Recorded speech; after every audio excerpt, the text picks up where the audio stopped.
आज हम क्लास 12 के इतिहास के अध्याय 2 का ऑब्जेक्टिव क्वेश्चन जानेंगे, जिसका नाम है राजा, किसान और नगर। अब आइए हम क्वेश्चन को देखते हैं। पहला क्वेश्चन है, इंडिका के लेखक कौन हैं? तो इंडिका के लेखक मेगास्थनीज हैं। मौर्य सम्राट का प्रथम शासक कौन था? मौर्य सम्राट का प्रथम शासक चंद्रगुप्त मौर्य था। मौर्य साम्राज्य की स्थापना चंद्रगुप्त मौर्य ने ही की थी। भारत का नेपोलियन किस शासक को कहा जाता है? तो समुद्रगुप्त को कहा जाता है। फहियान किसके शासन काल में भारत आया था? तो चंद्रगुप्त द्वितीय के काल में। तक्षशिला विश्वविद्यालय कहाँ स्थित था? तो तक्षशिला विश्वविद्यालय पाकिस्तान में स्थित है। पाटलिपुत्र नगर की स्थापना की गई थी? तो उदयभद्र के द्वारा पाटलिपुत्र नगर की स्थापना की गई थी। जनपद का शाब्दिक अर्थ है जहाँ लोग अपना घर बनाते हैं। बज्जी को सामाजिक ग्रंथों में कहा गया है गणतंत्र। धम्म महामात्रों को किसने नियुक्त किया? तो अशोक ने नियुक्त किया। 16 महाजनपदों में सबसे शक्तिशाली महाजनपद कौन सा था? तो सबसे शक्तिशाली महाजनपद मगध था। पुराणों की संख्या कितनी होती है? तो पुराणों की संख्या 18 होती है। अगला क्वेश्चन है, अर्थशास्त्र के लेखक कौन हैं? तो इसका आंसर हो जाएगा कौटिल्य है, जिसको हम चाणक्य भी कहते हैं। मेगास्थनीज कौन था? तो मेगास्थनीज राजदूत था। फूट डालकर विजय प्राप्त करने का कार्य सर्वप्रथम किस राजा ने किया? तो अजातशत्रु ने सर्वप्रथम इस काम को किया था। यूरोप का समुद्रगुप्त कौन था? तो नेपोलियन को यूरोप का समुद्रगुप्त कहते हैं। किस शिलालेख से अशोक द्वारा कलिंग विजय का पता चलता है? 13वें शिलालेख के द्वारा। मौर्य काल का सबसे महत्वपूर्ण नमूना है? तो मौर्य काल का सबसे महत्वपूर्ण नमूना स्तंभ है। प्रयाग प्रशस्ति की रचना किसने की थी?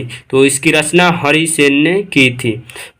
भारतीय इतिहास का कौन सा काल स्वर्ण काल के नाम से जाना जाता है? तो गुप्त काल को भारतीय इतिहास में स्वर्ण काल के नाम से जाना जाता है। अशोक किस वंश का शासक था? तो मौर्य वंश का शासक था। नवरत्न किस शासक के दरबार में रहते थे? तो नवरत्न चंद्रगुप्त विक्रमादित्य के दरबार में रहते थे।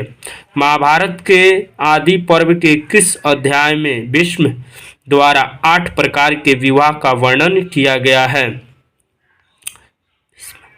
102 अध्याय में। अगला क्वेश्चन है, अंबालिका किसकी पत्नियां थी? तो विचित्र वीर्य की पत्नियां थी। घटोत्कच किसका पुत्र था? तो घटोत्कच भीम का पुत्र था। महाभारत का युद्ध कुरुक्षेत्र के मैदान में कितने दिन चला? तो 18 दिन तक महाभारत का युद्ध चला था। गंगा पुत्र किसे कहा जाता था? भीष्म को गंगा पुत्र के नाम से जाना जाता था। महाभारत के किस पर्व में वर्ण व्यवस्था का उल्लेख मिलता है? तो शांति पर्व में वर्ण व्यवस्था का उल्लेख मिलता है। दुर्योधन की माँ कौन थी? तो दुर्योधन की माँ गांधारी थी। महाभारत की रचना किस भाषा में हुई? तो महाभारत की रचना संस्कृत भाषा में हुई। महाभारत की रचना किसने की थी? तो वेद व्यास ने महाभारत की रचना की थी। मनु स्मृति में कितने प्रकार की विवाह का उल्लेख किया गया है? तो 8 प्रकार के विवाह का उल्लेख किया गया है। महाभारत में कितने प्रकार के विवाह का उल्लेख है? तो महाभारत में भी 8 प्रकार के विवाह का उल्लेख है। अगला क्वेश्चन है, वेदों की संख्या कितनी है? तो वेदों की संख्या 4 है। बुद्ध चरित्र की रचना किसने की? तो अश्वघोष ने बुद्ध चरित्र की रचना की थी। अगला क्वेश्चन है, बुद्ध का बचपन का नाम क्या था? सिद्धार्थ। तृतीय बौद्ध संगीति का आयोजन कहाँ हुआ था? तो तृतीय बौद्ध संगीति का आयोजन पाटलिपुत्र में हुआ था। महात्मा बुद्ध यानी गौतम बुद्ध का जन्म स्थान कहाँ है? तो कपिलवस्तु में इनका जन्म स्थान है। जैन धर्म के 24वें तीर्थंकर कौन थे? तो 24वें तीर्थंकर महावीर स्वामी थे। प्रथम बौद्ध संगीति किस शासक के काल में हुई? तो अजातशत्रु के शासनकाल में प्रथम बौद्ध संगीति हुई थी। प्राचीन भारत का विश्व प्रसिद्ध विश्वविद्यालय कहाँ स्थित था? तो नालंदा में स्थित था। त्रिपिटक साहित्य संबंधित है बौद्ध धर्म से।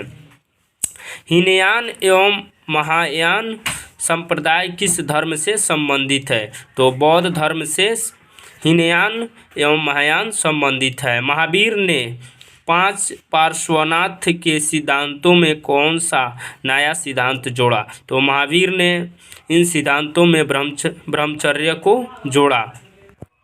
अगला क्वेश्चन है, अशोक द्वारा प्रचारित बौद्ध धर्म कहाँ प्रचलित नहीं हुआ? तो ब्रिटेन में अशोक द्वारा प्रचारित बौद्ध धर्म नहीं चला। महावीर का जन्म हुआ था? तो महावीर का जन्म कुंडलवन वैशाली में हुआ था। प्राचीन भारत में धम्म की शुरुआत किस शासक ने की थी? तो धम्म की शुरुआत अशोक ने की थी। चौथी बौद्ध संगीति किस शासक के काल में हुई थी? तो कनिष्क के शासन काल में हुई थी। ऋग्वैदिक कालीन लोग किसकी पूजा करते थे? तो प्रकृति की पूजा करते थे। अगला क्वेश्चन है, वैदिक काल के अंत तक किसकी पूजा होने लगी? तो वैदिक काल के अंत तक ब्रह्मा, विष्णु और महेश की पूजा होने लगी। सांची मध्य प्रदेश के किस जिले में स्थित है? तो रायसेन के जिले में स्थित है। कुंडलवन कश्मीर में चतुर्थ बौद्ध संगीति किस शासक के काल में हुई? तो कनिष्क के शासन काल में हुई थी। महात्मा बुद्ध को ज्ञान की प्राप्ति कहाँ हुई? तो महात्मा बुद्ध को ज्ञान की प्राप्ति बोधगया में हुई थी। अगला क्वेश्चन है, श्वेतांबर एवं दिगंबर का संबंध किस धर्म से है? तो श्वेतांबर एवं दिगंबर का संबंध जैन धर्म से है। बौद्ध परंपरा में अशोक ने कितने स्तूप बनवाए? तो बौद्ध परंपरा में अशोक ने 84,000 स्तूप का निर्माण करवाए थे।